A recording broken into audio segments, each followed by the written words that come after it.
Welcome to the Bill Moran Show. This is kind of a new thing for us. They're going to do only a YouTube show this time, no WVLP. Doesn't mean we're not going to be on WVLP again. We're still there. What we thought we would try something different, mainly because I wanted to talk about the Crime in the Shadows panel that we just got done taping and broadcasting on WVLP. Kelly was there with me when we had this panel discussion with Breanne Coleman, who actually did a great job moderating. Yes, that. She did a wonderful job. And I can't tell you how emotional it was to listen to these poor ladies talk about what they've gone through. And, you know, I've gone through some pretty violent times as a kid, being brought up in Gary and witnessing drug wars and crime, gang wars right outside our front door. But to listen to these poor ladies describe so vividly what they went through just impacted me. I say it was going to be a meaningful, long impact on what I heard. And if you haven't done so, it was broadcast on WVLP at 11 o'clock today, but it is also on our YouTube channel. So, Kelly, I don't know if you want to talk about that. Now, you were there along with it. Unfortunately, we didn't get to any of your part of the story, but hopefully that will be in one of our upcoming segments. Absolutely. But just to listen to those ladies talk about the absolute violent nature that they went through and the fear of their lives just was heartbreaking. As somebody who's gone through rape at the hands of strangers, I can't even imagine going thing with somebody who you love that proposes to love you, and that was just horrific to hear their stories and to see what they went through and what their children had to witness in all of that. And that is probably the thing that broke my heart the most, that it involved the kids. Yeah. A 2-year-old child was thrown against the wall. That doesn't belittle any part of what the women went through. But it's an extremely volatile situation. I have a lot of friends that are in the law enforcement arena, and they will say that is the most dangerous situation that they can walk into. And we've just heard about that in Colorado. News. Absolutely. One sheriff's deputy lost his life, and 4 injured. 4 injured. As well as 2 bystanders. And I've talked to sheriff's deputies that have done that, and they will walk into the situation, and it will appear to be calm, and it will flare up. Next thing you know, someone will go into the bedroom and get a gun. And they're stuck in a situation that they're totally unprepared for. So, you know, every time they get a domestic disturbance call, they never really know what they're walking into. And I've had one Just walking up to the door when the walking police up to the pull door. up. Yeah. You know, if that person already has a gun in the situation, they just open the door and start shooting. You don't know what you're walking Right. into.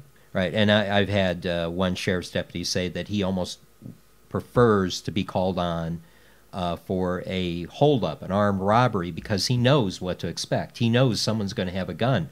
When you walk into a domestic violence situation, you don't want to escalate, so you don't want to come in knocking doors down and impression that this is a violent situation, because you'll escalate what is maybe calm at that time. Yes. So, and as Sheriff Reynolds has so eloquently told us during our roundtable discussions on domestic violence, it's the number 2 problem in Porter County, Yeah, only right second to behind drugs. only second to drug abuse. It's sad. But we will continue those. That was just the first one, and again, I encourage you all to go up on our YouTube. Please listen to it. And listen to it. Get some tissues ready, because it drew me to tears. It literally did. You just you feel heartbroken for those ladies. And to see their faces, which you won't get to see, but to see their faces as they're recalling those stories is just devastating Yeah. and heartbreaking. And one of them, I just spoke for the person that was brutalizing her. Basically, after he threw her on some glass broke, and he got glass in his fist, and he still proceeded to punch her. He got up, handed her a T-shirt, and said, "Here, clean yourself up." It's kind of a nightmare situation, but their voices were heard. Yes. And I think that's what we feel good about, that we were able to do for them. Of course, you never feel good about that type of situation, but in a sense, made us feel good that we were able to act as a platform for them to voice. And it was so important for them to share their story, because they know that their story can help others see what they had to go through, that they're not alone, that there is help out there. It was very wonderful. Yeah. And we will continue on. We just keep posted, tuned in to our show, and we'll let you know when the others will be on the air or on YouTube, and as well as podcast through Podbean. So there we have it. That is Crime in the Shadows. Then next on, we want to talk about a little bit more about what the show is going to be like. One of the things that we've kind of been intrigued by is the media as it exists today. I look at all the radio stations out there, and they're doing Facebook Live, YouTube, and so on, and it calls to mind, and I know I'll bring up a debate, because I have friends that believe that the terrestrial way of the radio waves are the only way, and I don't know. Technology has brought us to the point where you could reach a lot more people, and all of them are on the internet. You could stream them live, so it's kind of redundant if you ask me, but we're going to investigate this, and I keep on listening to our listeners, and they always encouraged us to stream live from day one, and that's what we're doing here. So one of the things I think you'll see us investigate a little bit more is a show that is YouTube based, that does nothing but stream.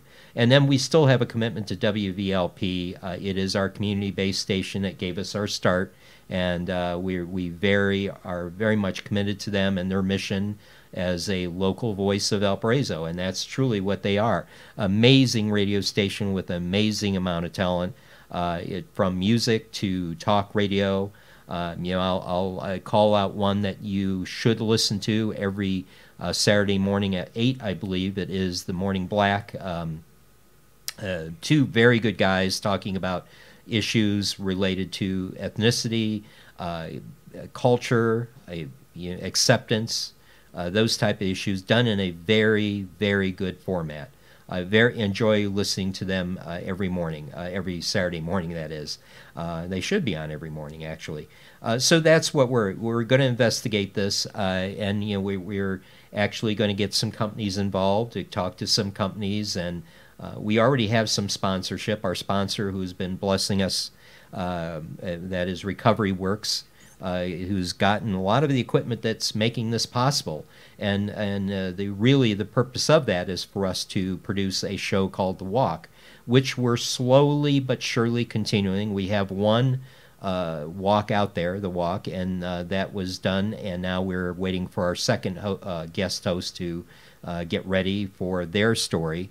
And that is, again, something that we thought of when we started talking about radio, and that is to let a person come on to talk about their life story as it relates to their addiction and consequently their recovery and a changed life. So we're going to continue on that mission. That's what our underwriter wants us to do, and they've, again, provided a lot of the equipment that you're hearing us through today. And seeing us through. And seeing us through. Although they didn't buy that. Did. Although the camera that you're seeing us through, Yes. I do, because I've been very negligent on talking about the company that gave us this camera. Chester's Technology enveloped this camera. It was kind of a thank you for interviewing the CEO of Chester's, and then doing a special on them, and actually the history of the company, and how it intertwined with Overwenbacher popcorn. And it's something that we have to thank them for. It's not a bad camera. It's a great little camera. We're not WJOB Studios just yet. Well, who is? Yeah, who is? But nonetheless. So that's what our hopes for the show. We will investigate a time that we're going to do this that is good for you all. And if you have some ideas, a lot of you people are on our Facebook group page, our closed group page, which we could do polls on. So let us know which time you would like us to do this. And so far, what we've gotten feedback, they would like us to hear us talk about the news, local events. One of the things that just by happenstance, if you will, that has happened is, one of the things I've had questions. I always have questions about stuff. I've been inquisitive since I was a kid. I annoyed the heck out of every one of my teachers, and it's always why. I continue knowing people, don't I? Yeah. Just a little bit. Just a little bit. Yeah, I'm OCD, and I've been known to put a judge on the edge by asking I thought was a simple question. Evidently, they didn't think it was, but nonetheless, I always have questions. And when we start talking about drug abuse, I have the question: where do I go? I'm a drug addict. Where do I go? And it's interesting that I could not get a straight answer. There are answers, and there are organizations out there, but with the level that we have in the drug problem, Porter County being ranked second in drug overdose deaths, and per capita higher rate of drug overdose than my home county now, Lake County, where I live, is really it's disheartening. Because we're talking about a county that has 3 times the population of Porter. We have per capita higher rate of overdoses than Lake County. So I began talking about that. Where does a person go? If I don't have money, where do I get funding? And actually, we are going to be answering a lot of those questions because we're Porter County packed in a 2-hour radio block, if you will. So, I got some of those things. But what I'm getting at, one of the things that I thought of as I saw, and meteorology is kind of like a hobby of mine since I was a kid, I saw this, again, replication of polar vortex, although it isn't as bad as what we've had in years past. I saw some pretty nasty climates coming, pretty nasty temperatures, wind chills, high winds, coupled with lower, temperatures, and I knew we were going to have some nasty wind chills. Randy advisory. I really ought to patent that. You should. Yeah. So I came out with a Randy advisor. Randy was the little brother on the Christmas Story. Christmas Story, and he's the one that can. So we've developed a Randy advisory, which I'm pretty proud of. Yeah, I like cute. Randy. Like so it. it's for times these when you really should bundle up and make sure you don't have exposed skin. But I asked the question, gosh, if I were homeless, where would I go? I thought that would be a simple question to get answered. It was not. It was not. We actually had a show with And I've got to thank Rich Schmidt, who's my minister. He provided a lot of information that was helpful. So I put out a little information thing for Lake and Porter County on places, homeless shelters, and resources for homeless people. And I am still shocked that that was the most shared, most read article that I put out to date. And since I've been putting these out, since I've been on the radio, and you see them every morning, I always put out news, and that thing got more than 300 to 400 views. And so I began thinking, gosh, is that something? I don't know. It seems like we're being steered in a path that, I've never dreamt that when I started this radio show that we'd be holding some pretty intense roundtable discussions on drug abuse, domestic violence, and now these crimes in the shadows. That is kind of a combination of all domestic violence, rape, I should say sexual aggression. I don't know. I thought I was just going to be interviewing common everyday people, mayors, senators, which we've done, but I see, gosh, I guess a need for knowledge on where basic community information needs to come from. If it's not out there, I'll gladly do it. I mean, it's something that I felt as a kid that my dad has always instilled in me. You've got to serve your community, give back to your community, and if that's what's being called at in this radio show, we will do it. So with that, we're going to lead right into that's where we're headed. We are going to have a YouTube-only show, and it's probably going to be endorsed by some companies to help us produce it.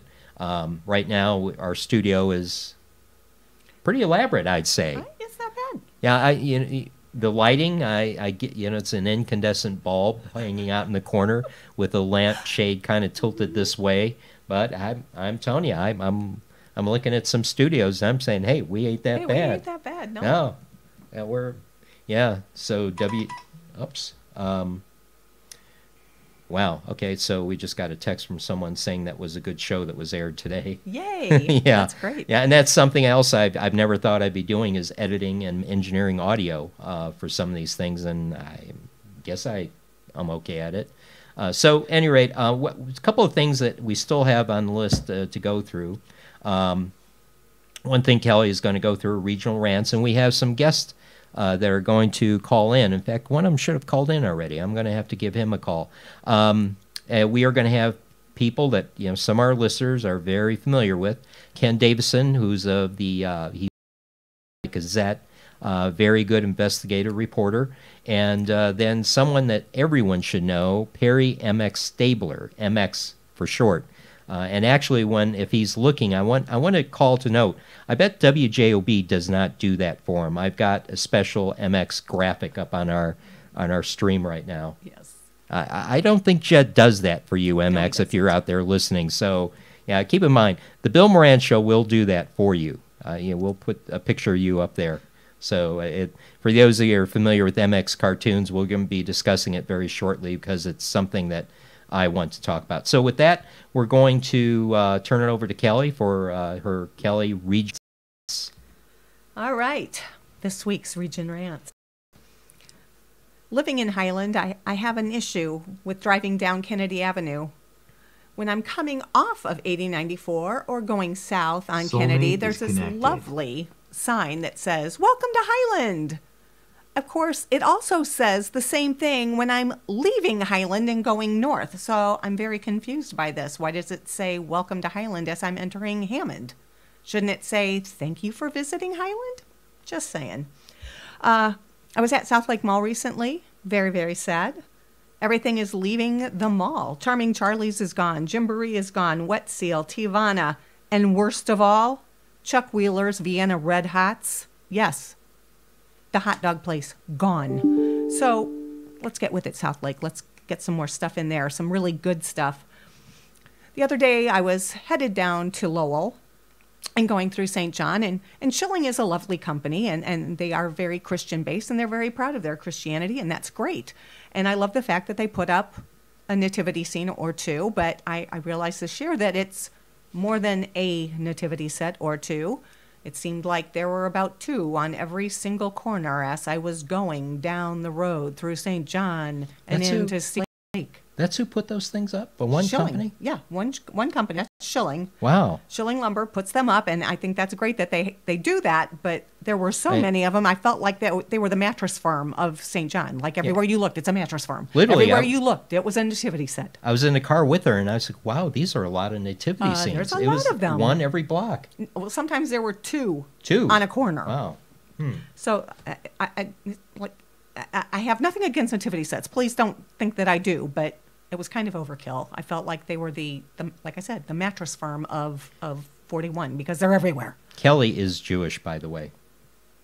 Thank you I for just that. thought I'd bring that up. But I'm that's not nothing anti-nativity. against... I'm not no. anti-Christianity at all. No. Please understand that. No, Driving on I-65 the other day during the snowstorm, there's some construction going on, and there's no way to know where the lanes are because there are no lines painted. People didn't know where to go. That would be very helpful when you're driving in a snowstorm to know which side of the road you're supposed to be on without going off. That's a rant that I have. When the weather is getting crummy, paint some new lines before it gets covered and whitish colored from the salt and everything else. It was just bad. Also, going to Gino's Steakhouse. Oh, I think we have a caller. Going to Gino's Steakhouse in Maryville. First time I've ever been there. Amazing. Thank you, Gino's Steakhouse. You were awesome. We'll be with you in just a minute, going on US MX. 30, going east and turning right there by just past Portillo's. Holy cowabunga. We're talking 8-inch potholes on that little teeny road. I thought I was going to die just trying to get to Gino's Steakhouse. Whoever owns that little teeny tiny stretch between the gas station and Gino's, please fix it before somebody ruins their car. And then my final one is, I have a car that connects to my phone. I can make phone calls. I know my car is run by a computer because when I take it in, it has to be hooked up. So there's computer stuff there. I have a GPS and everything and Bluetooth and all that stuff. Why can't my clock automatically change like it does on my phone? So when I go into a new time zone, like when I went to Kentucky to visit my best friend, I want my clock to just switch over to the right time frame. Or when it's daylight savings time, why doesn't my clock just change? I'm not asking for much, people. Just that little thing, just saying, okay. So that's my Region Rants for this week. Thank you. And if you have any suggestions, please go online and give us some ideas of what you'd like to hear on Region Rants. Thanks. And you notice that most of these rants come out of her car. I'm a nice person until I'm behind the wheel. Oh. I will admit that. Oh, man. I have an issue with people who don't know how to drive, and I'm not very quiet about it. Kelly's very nice outside, never cuss, but once she gets into that little... I can't say never cuss, but... Yeah, what color is that? My car? Yeah, your car? Tequila or what? I call tequila? it tequila. It's tequila. Where did I get that? No, turquoise. Tequila, turquoise. Tiffany Robin's Egg Blue. It's actually called Summer Rain, I think, but I called her Tiffany because she's kind of a Tiffany. It's got a name. Blue. Oh my gosh. Yeah, it has a name, Tiffany, because she's like a Tiffany box, and I'm the gem inside the box. That you are. Very. Inside the car, I've got to say, I've heard better, more eloquent language coming from truck drivers than from Kelly when she's behind the wheel of that turquoise. And I call it my Hello Kitty car too because I have Hello Kitty stuff all over in my car, and it's such a cute little car. And then I get behind the wheel, and I am not cute at all. And as I said before, if you see a turquoise Prius out there with Hello Kitty stickers all over, you want to make sure that you obey all the traffic laws that this state and this country has, because you will get brought up on Region Rants. I can tell you. I just some simple and some things we share. The turning lanes we share. Yes. So, but with that, we do have someone on the phone who I've been anxious to have on our show. MX, are you there? Yes, I'm here. Yay! Oh, awesome. Hi, MX. Hi.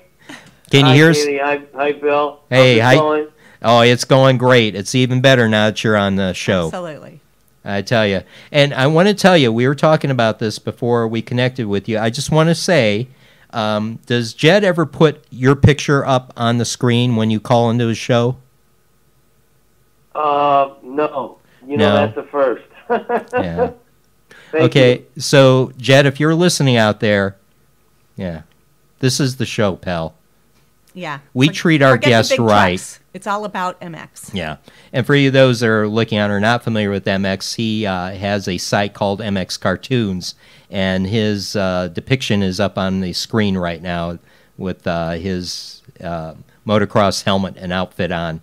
So, well, welcome to our show, MX. How's it going today for you? Well, thank you. Thanks for inviting me to your show, and it's going pretty good. I'm trying to make some Mimi up for national politics. As you know, I think sometimes local politics ends up connecting with national politics. Absolutely. Mm-hmm. And I think that's what makes our site work. You just can't stay local. You got to do the United States, world politics. I think you lose out, and you got to be up to current politics. A guy like Chuck Poland in the beginning told me the cartoons have to have content. I never forgot that. Guys like Ken Davidson that go out and make the news that local news reporters don't want to report.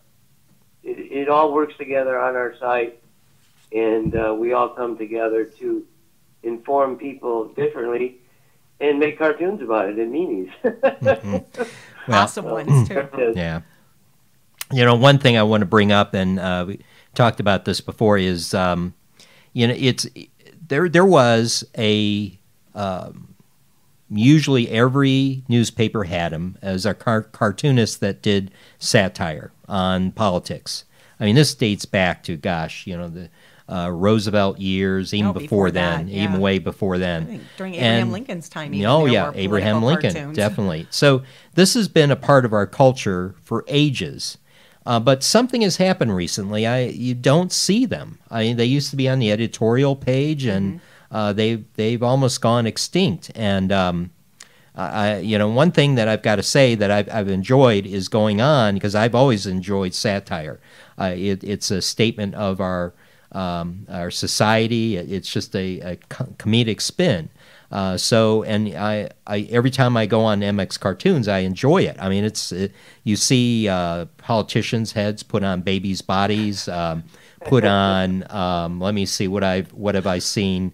Kool-Aid pitchers, and prominent politicians.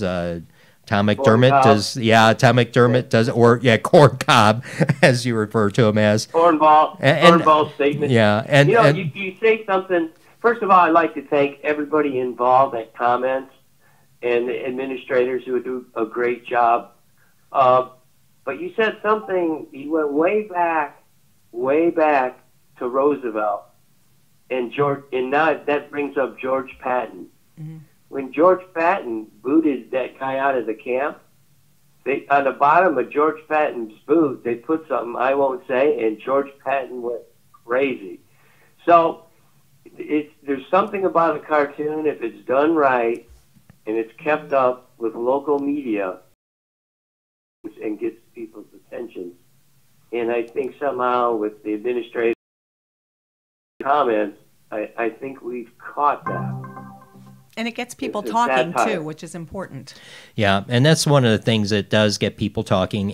But one of the things is that I've got to say, and this has been where the controversy comes in, I have never witnessed malice content on MX Cartoons. It's been totally. In fact, I tell you, I'm hoping I'm not driving or sitting across the table drinking coffee with someone when I'm watching them, because literally, some of those, it's. I can't control myself. I mean, they're so funny. Particularly the one I saw, which is still tops, and I think Jeff Miller did this one. And this dates back to you being referred to as someone that sits around in your underwear all day in front of the computer. So they had a balloon, MX balloon, in the Macy's Day Parade. And I just, man. In underwear. In underwear. Yeah. In underwear. Yes, it was. So, I mean, kind of like a Captain Underpants balloon. It was in Thanksgiving Macy parade, I was in my underwear at the big float. Yeah. Yeah, that was real good, and that got fun because our local politicians say the administrators and the people who make cartoons in MX cartoons sit in the basement with their underwear. Yeah. So we took it as, well, I say who did it, Jeff Miller, he put me in underwear in a big float, and we made fun of ourselves just to let them know that it really doesn't bother us. But you can have political satire, but you can't be malicious. We're not malicious. I don't think we're malicious one bit.